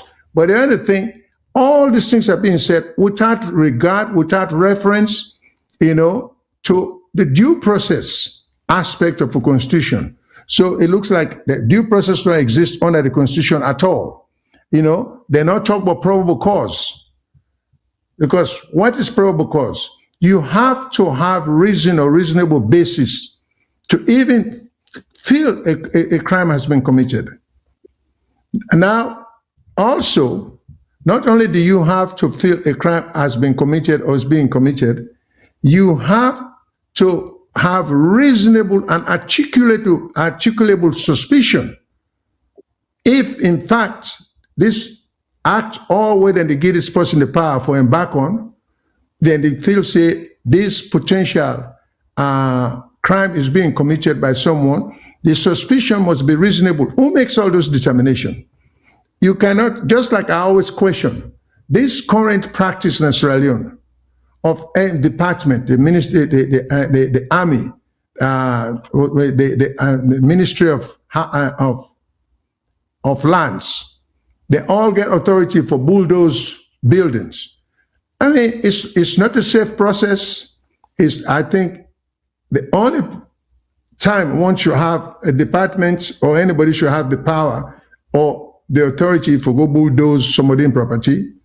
Now, with a court order, and then when we say court order, there has to be a clearly defined, guaranteed due process walk through. So if all this power would give the director of security, those matters should be presented to a judge.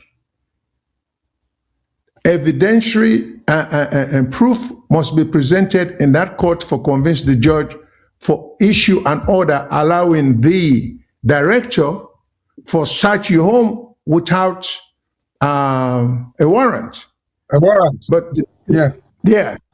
But otherwise, officially, the basic rule should be under no circumstance you want home or property be searched without a warrant. Then the exceptions for B you explain which are the existent circumstances. Like if the man get a truckload or a carload or a van load of illicit contraband or contraband, then and is on the go, and there is reason to believe that the contraband is in the car or is in the vehicle. Now that could be an exception. Weapons or ammunition. Yeah, something like that. But to just give a blanket power for, say, he alone, without evidentiary proof of any kind before a competent court or jurisdiction, you just say, okay, that person, they sign a warrant and they get forbid some non-judicial officer. These are all abuses waiting to happen. So that makes me wonder if these people are really trying to implement all the lawyer in good faith for good reason, or are they, or are the intended victims people already earmarked for some assault of the kind who would see so? And when you have the power, you can do all of that. You can draft all of that. You can arrest people. You can take advantage of them. But the country, you hurt the country because you therefore make it safe for everybody, not for the whole purpose. And then when somebody take upon himself, human nature being what it is, once they're in a position of authority, then go abuse the power. Then we have to trust the court system, that the system allows judges for looking to matters like that, give an objective and fair decision without regard to whether you're going to lose your position. So when we talk about constitutional amendment also, we should be talking about the workability of the Constitution. The people that we get for administer the administration of justice have to feel secure. In the United States, there's a reason why federal judges have lifetime appointment. For that reason there. So when then thing happen, a judge will feel confident that if I try to be fair, I'm not going to lose my job. So when we talk about constitutional amendment, that's where we should begin. Look at the Constitution as it is written now with respect to the judiciary of all, because some of these judges will tell you, I can't touch some of these cases because I will lose my livelihood. So we're seeing these things. So why aren't the parliamentarians seeing this? Is it when they turn the country to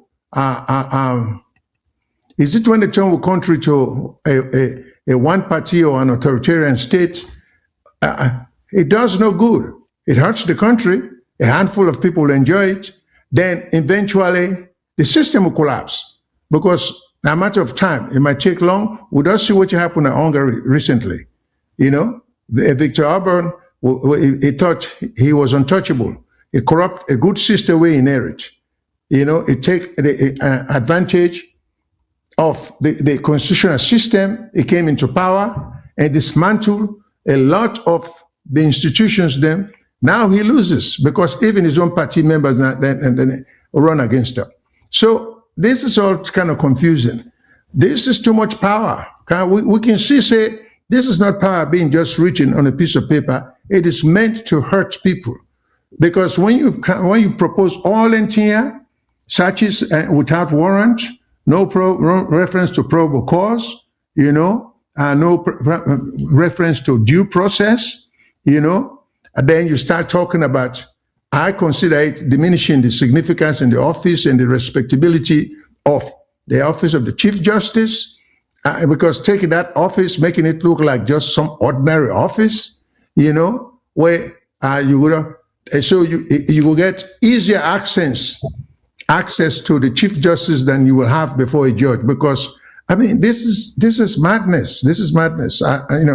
I just hope we will understand what it means to get an objective judiciary. It's good for we all, But I'm sorry, but this new law within the proposed, it will go far before we begin to see the victims then. Because once you're within the power structure, you can do almost anything. So why will anyone want democracy to work if you don't assume all that power there? And what good is a democracy without the likelihood or the possibility of an opposition being able to come to power within the law? What good is a democracy? If the democracy you have is such that all the laws you pass, now regardless of your conduct in office, now for ensure that you stay in power. So now a totalitarian government you try to establish, not a democracy. So our brothers and for know that, or sisters and for know that, people talk about, I hear some people talk about, we not going to ever want, how would us have power? I think APC was saying the same thing some time ago. See where they are. Because at the end of it, we can only control activities in circumstances, but so much. We would think we get everything under control, but there are times when things don't fall in place, So that's what I'm just suggesting. I hope the opposition will do the due diligence, not to then desire or the hunger for kind of power. That should not be their goal. Their goal is to make sure they put checks and balances on the government. That's their goal. And that's their goal also now for pronounce loudly the wrongs that the government is engaged in, and a lot, some of them, what would it talk so for the good of the country, and it covers everybody, party label, regardless. We want everybody to feel safe, get equal protection, by the law. But if people feel safe, and without regard to political party, this is what the goal should be. But if we try to do it any other way, it's going to be short-lived because it's not going to work. That's all I have to say. There's much more I can say, but I just want for a little bit. I think thank you very much. We don't actually do a lot of talking today, and we don't go another extra mile. Yeah. Famulem, we don't reach. All good things must come to an end. We look forward to this week where they begin. Parliament, they resume. The APC parties, and they go back in the parliament. The councillors, they don't begin work. And we not say we ladies them. I not forget them. Their lady, they will get their motto, we say, esto fidelis, to be faithful.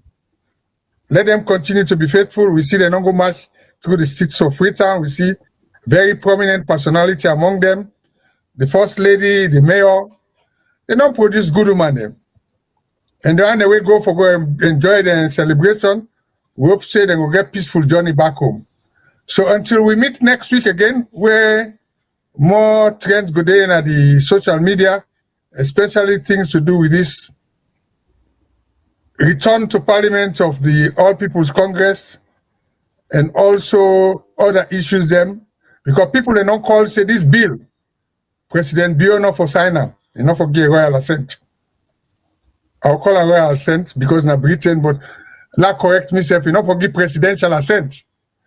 And if the president they listen to the people, I think say this is something good to do. Because as we don't point out, based on the law, it make a lot of we very vulnerable. Because the government for there for seek interest. If then they propose a law now, then they get special protection. Because I don't say anybody will get special protection, just go do sting operation in place. Then we left we all vulnerable. So with that, I tell you, I thank you for joining me. Until we meet again next week, me they say tata from sorry. Likewise, Naya. Until we meet next week, by God's grace, good night, good morning to everyone who took the time out for listening to us, or to we. So we'll see you again next Sunday. Thank you very much for listening.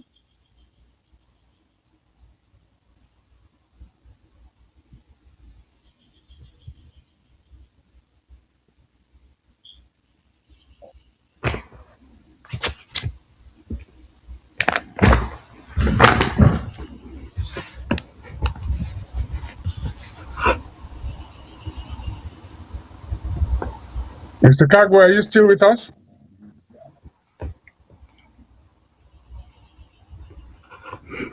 Control room. Control room, are you still with us?